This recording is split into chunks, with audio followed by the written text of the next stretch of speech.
Welcome, ZASLOW Show 2.0. It is a Thursday, the 14th of December. Good to have you aboard, part of the Believe Podcast Network, and presented as always by our title sponsor, everything ZASLOW Show 2.0, Anidjar and Levine, accident attorneys, 800-747-FREE, 800-747-3733. If you've been in an accident, doesn't matter what kind, you're dealing with an injury, no fault of your own, you let Anidjar and Levine put their skills to work for you, get you the compensation you deserve. 800-747-FREE, 800-747-3733. We're almost there. We're almost at the end of the week, but in the meantime, we got a really fun sports night tonight, so I'm so glad to have you aboard here today.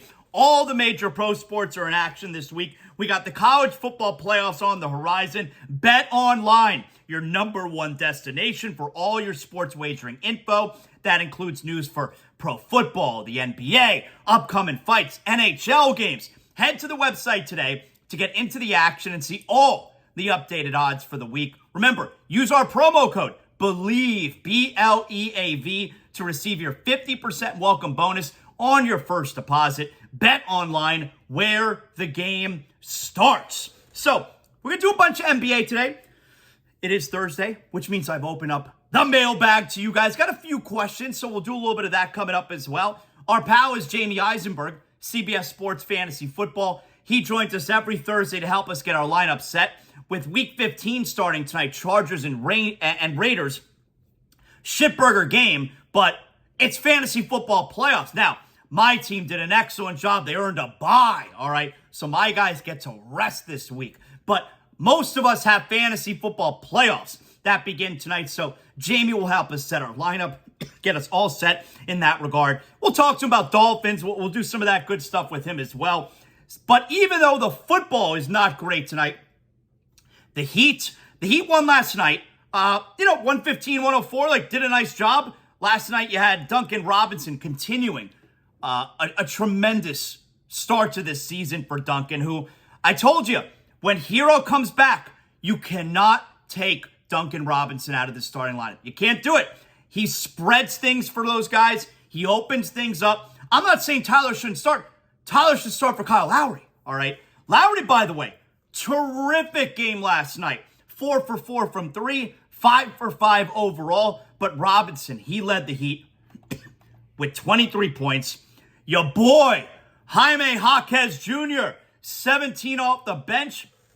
Last night, I was able to give Jaime Jaquez Jr. some love. I went on BetMGM live last night, part of the Odyssey betting network, BetQL. Went on BetMGM last night with my friend Trista Crick. I know you guys hate her because she's got a label as kind of a Heat hater. She's a very sweet girl, and I like her a lot. So I was on with Trista last night on BetMGM, and I like going on with those guys. I was able to give Jaime Jaquez Jr. some love.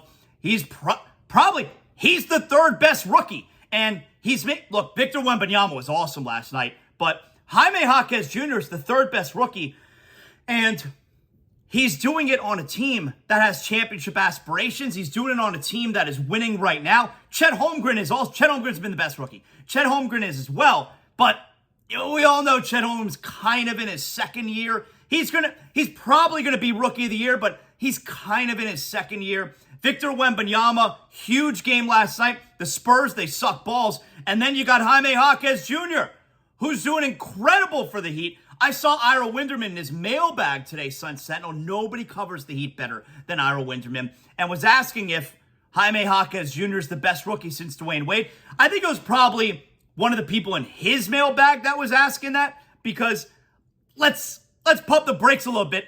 Let's remember what Tyler Hero did his rookie year, and of course, what Tyler Hero did in the finals in his rookie year. But Jaime Jaquez Jr., he was your boy again last night. 17 minutes off the bench. So the Heat, they get their 14th win of the season last night, and they're playing back-to-back tonight. So back-to-back home games, too. So it's the Chicago Bulls, who the Heat have tonight, and then they got the Bulls again on Saturday night. So while the football is not great tonight, you get Heat basketball at 7:30. So in the ZASLOW Mansion family room, we got the Heat on the big TV. we got the football, Raiders-Chargers, Shitburger game on the small TV. And then at 10 o'clock, we got Panthers-Canucks. Panthers looking to get back in the win column. 3 more games on this 5-game road trip. Panthers 1-1 so far. Not a great performance the other night. Lost 4-0 at a Seattle team that's really struggled. Vancouver, I think Vancouver's good. So tonight, a much more difficult game. And the Panthers need these 2 points. Let's get back on track here. Come on, we can't fuck around. All right, but the big news of the day comes from the NBA. And Draymond Green. So I went on BetQL last night, or BetMGM, I should say. And right when they brought me on the show, they mentioned how Draymond Green, an indefinite suspension has been levied. I didn't even know that. Like, they broke it to me. And so Draymond Green last night, we find out, has been suspended indefinitely. I said yesterday, 5 games, easy. Like, that's going to be, that's the floor. That's the minimum. And like, I know, I had, one of our great listeners messaged me on Twitter. He'll get just 3 games. He got 5 for choking. And obviously, the choking situation is probably worse than what happened with Nurkic the other night. But it doesn't matter which one was worse. This is a pattern, a continuous pattern of violent behavior. This is an out-of-control, violent person. So it's not about how egregious the act was anymore. It's about he continues to act. 5 games minimum was what he was getting. It's an indefinite suspension, which I think at one point, John Morant's suspension ended up being 8 games last year, remember? I feel like at one point that was an indefinite suspension. But anyway, this will be, you got to figure, we're probably going to get at least 10, like indefinite suspension. He's got to do things like, whatever things he's got to do to appease the commissioner, counseling, that kind of stuff. That's going to take at least 10 games. Now, like my guys, Frank Isola, Brian Scalabrine every morning on SiriusXM NBA Radio starting lineup, he's going to go through that John Morant drive-through counseling. He's going to get he's going to be out at least 10 games for anyone to say, okay, you did the things you need to do off the court to get back. But here, and you got people talking about, I hope he gets the help that he needs and all of that stuff. And we went through this with John Morant also. It's like, I hope John Morant gets help. And he's like, I'm sorry, that's not the tact I was taking. John Morant's out there running around, waving guns and all of that. John Morant, not the victim. All right? I'm not worried about John Morant getting who is choosing to throw his life away. I'm not worried about John Morant getting the help he needs. I'm worried about the other people around him when he's flashing a gun. And the same thing here with Draymond Green. Talk about Draymond Green. I hope Draymond Green gets the help that he deserves. I'm worried about the other guys during the game who are getting punched and kicked and tackled and choked. Draymond Green's not a victim. Draymond Green's choosing to behave like a total violent asshole. I'm not sitting here hoping, man, just hope he gets the help he needs. I don't give a shit. Stop being violent. Stop hurting people. Just play basketball. I'm not going to sit here as if Draymond Green is some kind of victim. And it's weird, too, where it's like, they're going to say you got to help him go through counseling and that kind of stuff. Why? When I was employed at, when I wasn't self-employed, when I was working for someone else, if I behaved like an asshole, let alone a violent asshole, it's not my employer's responsibility to get me counseling. I need to go, fix whatever I got to fix, and then I'm going to come back. Like, these players who are so coddled and babied, they are lucky. Oh, you got to help him get counseling. Why? Why is the NBA a babysitter? The NBA should look at Draymond Green saying, you need to go away, and when you come back, this shit needs to end. Why is it the NBA's responsibility to baby him and make sure he gets the counseling and the help he needs? I'm sorry, not a victim. Indefinite suspension, that's a big one. That's a very big suspension. You got to figure it's going to wind up being at least 10 games. So at that point, he'll have cost the team, because he was suspended one game for the Donovan Mitchell, maybe 3 games, whatever it was. And then you add the previous 5 for the choking. That's like, a total of 8 games. This will be at least 10. He's going to wind up serving a suspension in total right now for almost a quarter of the season, at least probably 18 games. And we're not even at the new year yet. This Warrior team is done. And this is the whole thing, this whole year so far. 3 suspensions, we're not even December. It's a major stain on Draymond's career. Major stain, a violent asshole is what it comes down to. Not a victim. And I'm definitely not sitting here and telling you, I hope he gets the help he needs. I don't give a shit. Stop being a violent asshole. That's what I care about. Now that, believe it or not, did not end up being the biggest story of the night. Big story. But the biggest story of the night came from, so I knew something went down with the Bucks and Pacers. And these teams have played a lot recently. Bucks won last night for the first time in these last 3 matchups. Game was in Milwaukee. I knew something happened.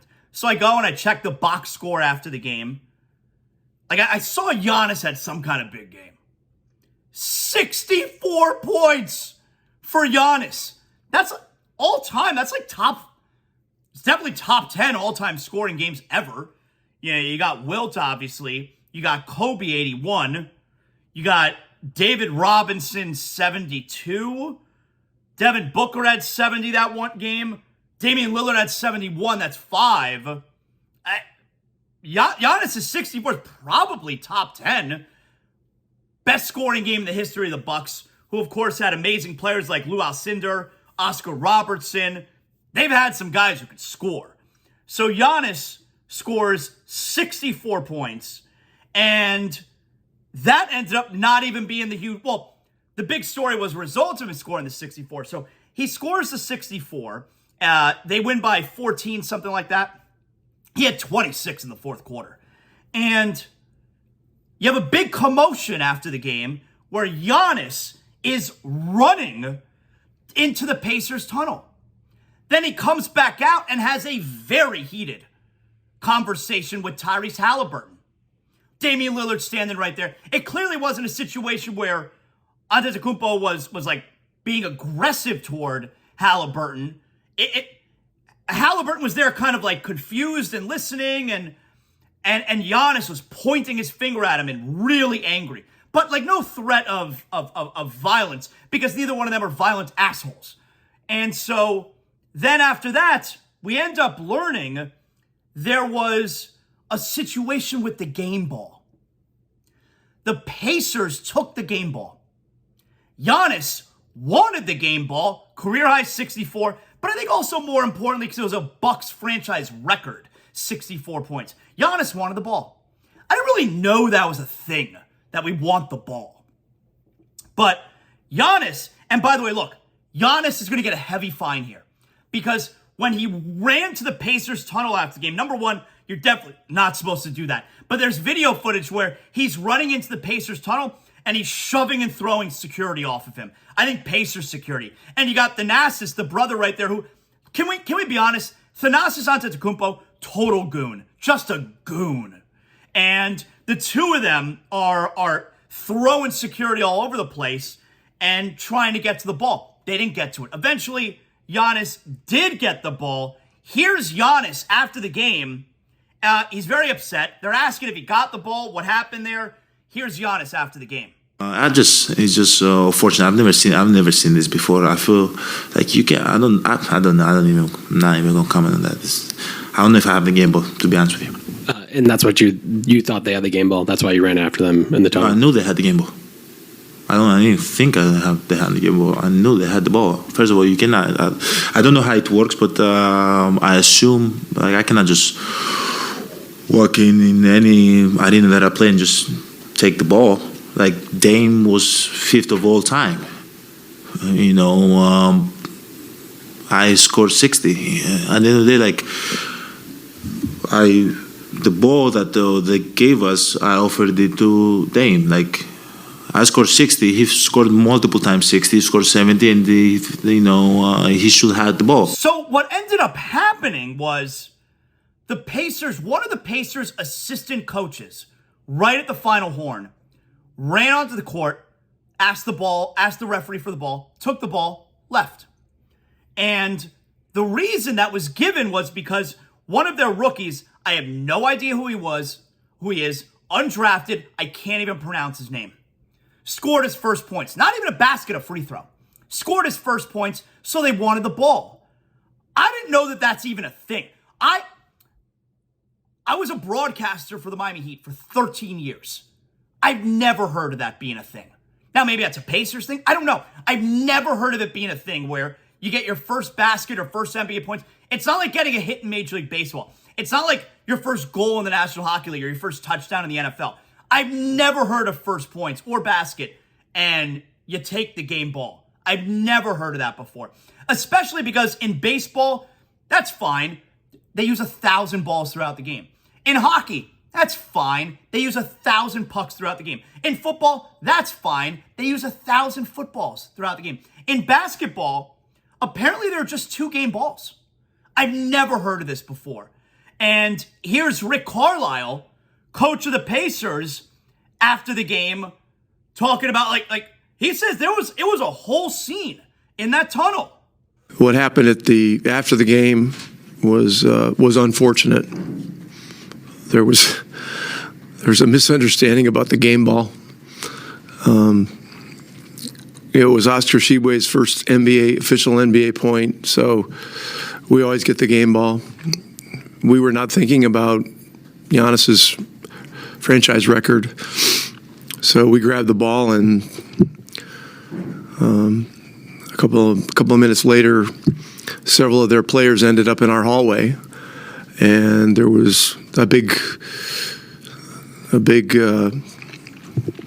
I don't know what to call it, a fracas, melee, whatever.